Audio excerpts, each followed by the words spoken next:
दोस्तों कैसे हो। मुझे उम्मीद है कि आप सब सही होंगे। आज जो हम बात करने वाले हैं, दो तीन खबरें बड़ी आ रही हैं निकल के, जो कि आपके लिए ज़रूरी हैं। गिरफ्तारी, चेकिंग और भी खबरों के बारे में बात करेंगे।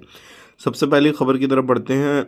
सबसे पहली जो खबर आ रही है निकल के, अगर आप किसी को भी कहीं पर भी रोड पर भीख मांगता हुआ देखते हैं तो मिनिस्ट्री की तरफ से दो तीन नंबर जारी किए गए हैं, तो आप उन पर डायरेक्टली कॉल कर सकते हैं और इन्फॉर्मेशन दे सकते हैं। क्योंकि ये जो भीख मांगने का काम है, कुवैत हो या फिर अदर कंट्री हो, कोई भी अरबी कंट्रियों में गैर कानूनी है और इस तरीके से भीख वगैरह रोड पर नहीं मांग सकते। कहा गया है कि चाहे छोटा हो, बड़ा हो, लेडीज़ हो, मर्द हो, कोई भी हो, आप तुरंत कॉल करें, 112 पे कॉल करके इन्फॉर्मेशन दें और तुरंत जो है कार्रवाई वगैरह की जाएगी। बात कर लेते हैं यहाँ पे अगली खबर की तरफ। जो अगली खबर आ रही है निकल के, यहाँ पर अगर आप की बिल्डिंग टूटी है, आपका एड्रेस चेंज हुआ है, तो तुरंत उसको अपडेट कराएं। अगर अपडेट नहीं कराते हैं तो फिर आप पर 100 KD का फाइन लग सकता है। इस चीज़ का ध्यान रखिएगा। लगभग 400 प्लस ऐसे लोग हैं जिनके ऊपर जिनके एड्रेस वगैरह चेंज हुए हैं, बिल्डिंग वगैरह चेंज हुई है, तो आप तुरंत उस चीज़ को चेंज करा सकते हैं। बात कर लेते हैं यहाँ पे अगली खबर की तरफ। जो अगली खबर आ रही है निकल के, ये भी काफ़ी ज़्यादा इंपॉर्टेंट है।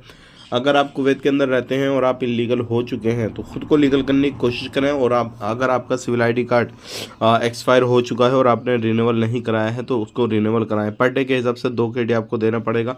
तो ज़्यादा लॉन्ग समय के लिए उसको जो है होल्ड ना करें किसी भी तरीके से। और ना ही तो आपको अगर 1 महीना हुआ तो 1 महीने के 60 दिनार आपको देने पड़ेंगे, क्योंकि उनका पर डे के हिसाब से 2 दिनार आपको देना पड़ेंगे और ये काफ़ी ज़्यादा बड़ी कीमत हो जाएगी। तो इस तरीके से लापरवाही बिल्कुल ना करें, आप पहले ही पहले अप्लाई कर दें ताकि आपको कोई भी परेशानी किसी भी तरीके से प्रॉब्लम ना हो। वीडियो देखने के लिए बहुत बहुत शुक्रिया। चैनल को सब्सक्राइब करें। आप अपना ख्याल रखें, अपनी फैमिली वालों का ख्याल रखें। Take care, bye bye.